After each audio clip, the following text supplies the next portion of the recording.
Hello সুপ্রিয় দর্শক বন্ধুরা, আপনারা দেখতে পাচ্ছেন স্ক্রিনে একটি ছবি। তো আশা করি বুঝতে পেরেছেন, ও হচ্ছে জামাতে ইসলামের আমির মামুনুল হক, যে কিনা দেখতে পুরোপুরি ভয়ঙ্কর এবং মরুর ডাকাতের যেই চেহারা, যেটা যা বোঝা যায়, আমরা যা তার আচরণ মানে আচরণে যা আমরা বুঝতে পারি, সেই 1400 বছর আগের সেই মরুর ডাকাতের মতোই দেখতে মনে হচ্ছে। তো যাই হোক, তিনি কিছুদিন আগে আফগানিস্তান গিয়েছে, আবার আফগানিস্তান থেকে এসে সে চ্যানেলে বলল যে এই কথাগুলো একদম ডাহা মিথ্যা কথা, যে মিথ্যা কথাগুলো আর মানে বলার অবকাশ রাখে না। এই সে বলছে যে না, ওই ওই দেশে কোনো নারী শিক্ষা হয় মানে বন্ধ হয়নি। হ্যাঁ, ওরা ও ও ওর ওর বক্তব্যে সে বলল যে না, ও বন্ধ না, তো স্থগিত করা হয়েছে। ওরা তো বন্ধ বলে না, স্থগিত বলে। ভাই, স্থগিত আর বন্ধের মধ্যে পার্থক্যটা কি আমাকে বুঝান তো।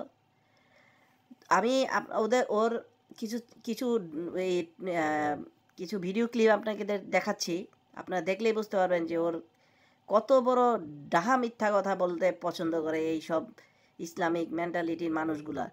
মানে এরা এরা নিজের ধর্মকে ধ্বংস করে দিচ্ছে, পুরো পৃথিবীটাকে ধ্বংস করার পায়তারা করাটাই হচ্ছে ওদের কাজ। ওদের আর কোনো কাজ নেই। ওরা হচ্ছে খাবে দাবে ঘুমাবে, ওদের তো জ্ঞান বিজ্ঞান আদর্শ কিছুই ওদের নেই। ওদের শুধু 72 হুর আর এগুলো নিয়েই ওরা মরে আছে। তো যাই হোক, আমি কথা না বাড়িয়ে আমি চলে যাচ্ছি সেই ভিডিওর দিকে। বলেছিলেন যে যোগাযোগ নাই, তবে সেখানে যদি যোদ্ধার প্রয়োজন হয় আমরা যোদ্ধা পাঠাবো। তাহলে কি আফগান মডেলকে আপনারা সাপোর্ট করছেন? এরকম একটা মডেল কি আপনারা বাংলাদেশে চান? আমরা আফগানকে মডেল বলতে চাই না। আমাদের মডেল অন্য কোনো রাষ্ট্রকে বলার প্রয়োজন নেই। আমাদের মডেল পরিষ্কার, খেলাফতের রাশেদা মডেল। এর বাইরে অন্য কোনো কিছুকে মডেল বানানোর সুযোগ ইসলামের মধ্যে নেই। আমরা সেই খেলাফতের রাশেদাকেই মডেল বলি। হ্যাঁ, তারা প্র্যাকটিস করতেছে, তারা প্র্যাকটিস করে তারা যদি খেলাফতের রাশেদার মডেলকে পরিপূর্ণ উনি কি বললো শুনতে পেরেছেন তো? উনি বলল যে আফগানিস্তান, সেই সাংবাদিক বলল, জিজ্ঞেস করলো যে আফগানিস্তানের মতো বানাতে চান আপনারা? উনি বললো যে না, আফগানিস্তানের মতো তো চাই না, কি চাই, খেলাপথ চাই। আরে ভাই, খেলাপথ আর আফগানিস্তান তো খেলাপথেরই একটা মডেল। তো এখানে তুমি কি চাচ্ছ? তুমি তো চাচ্ছই যে আফগানিস্তান মতো ধ্বংসযজ্ঞ চলুক এই বাংলার মাটিতে। তুমি সেটাই তো চাচ্ছ। তাহলে তুমি ওই যাহাই লাও লাও তাহাই তো কদু নাকি? আপনাদেরকে আরেকটা ভিডিও দেখাচ্ছি, দেখুন। একটা করে বলতে হবে। আমি একসঙ্গে বলে ফেলে আপনি তারপর জবাব দেবেন। না, সবগুলো তো মনে রাখতে পারবো না। আমি আপনাকে মনে করাই দেব, যখন বলতে যাবেন বিদেশে যে সমস্ত নারীরা পড়াশোনার জন্য বৃত্তি পেয়েছিলেন, এমনি তো বন্ধ ওখানে উচ্চশিক্ষা, তাদেরকে কিন্তু আর যেতে দেয়নি। এবং এই ফিগারটা হচ্ছে কত, 14 লাখ নারী মেয়ে আফগানিস্তান এখন প্রাথমিক শিক্ষা থেকে বঞ্চিত হচ্ছে। এগুলা প্রাথমিক শিক্ষা থেকে বঞ্চিত না, প্রাথমিক শিক্ষা থেকে কোনো মেয়ে বঞ্চিত নাই। এই কথা যদি কেউ বলে থাকে সম্পূর্ণ অবাস্তব।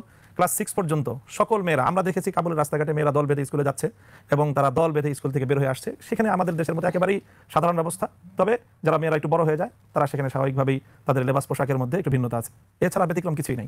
বিশ্ববিদ্যালয় শিক্ষা বন্ধ। বিশ্ববিদ্যালয়ে শিক্ষার ক্ষেত্রেও ছেলেরা তো সম্পূর্ণ শিখছে, সকল বিশ্ববিদ্যালয় ওপেন আছে। কোথাও কোনো বিশ্ববিদ্যালয়, আমরা কাবুল বিশ্ববিদ্যালয় ভিজিট করেছি, না মেয়েরা তো যেতে আমি বলছি মেয়েরা শুধুমাত্র, হ্যাঁ মেয়েরা যেতে পারছে না।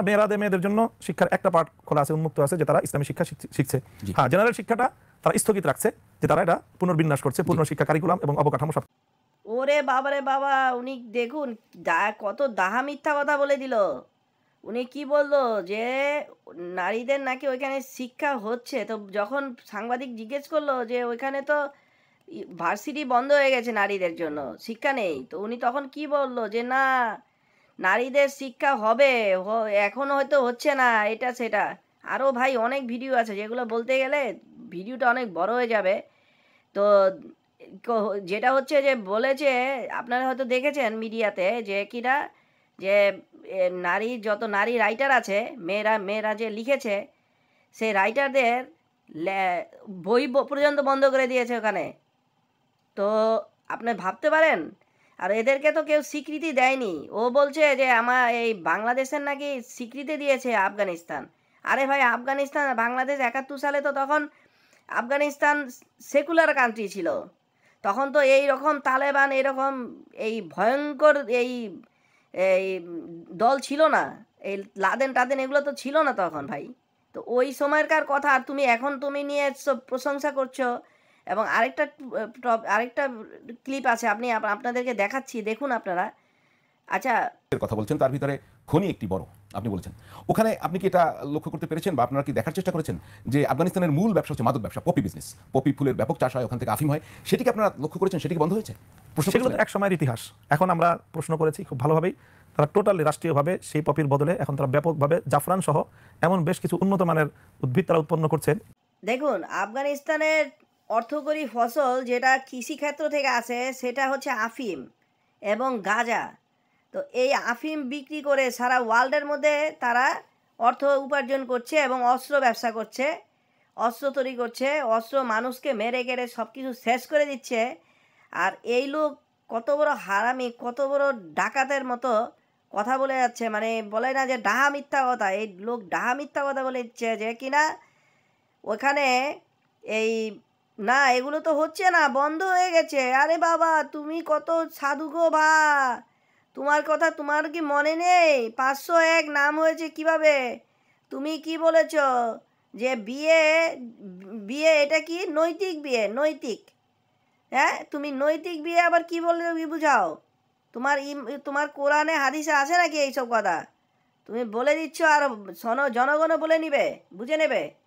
তো যাই হোক, আর বড় করতে চাচ্ছি না ভিডিওটা। আপনার আশা করি ভালো লেগেছে ভিডিওটা করেছি। যদি ভালো লাগে তো অবশ্যই সাবস্ক্রাইব করবেন প্লিজ, কারণ আমরা চাচ্ছি যে আমরা নতুন নতুন কিছু আপনাদেরকে উপহার দেওয়ার জন্য। ওকে, ভালো থাকবেন, বাই।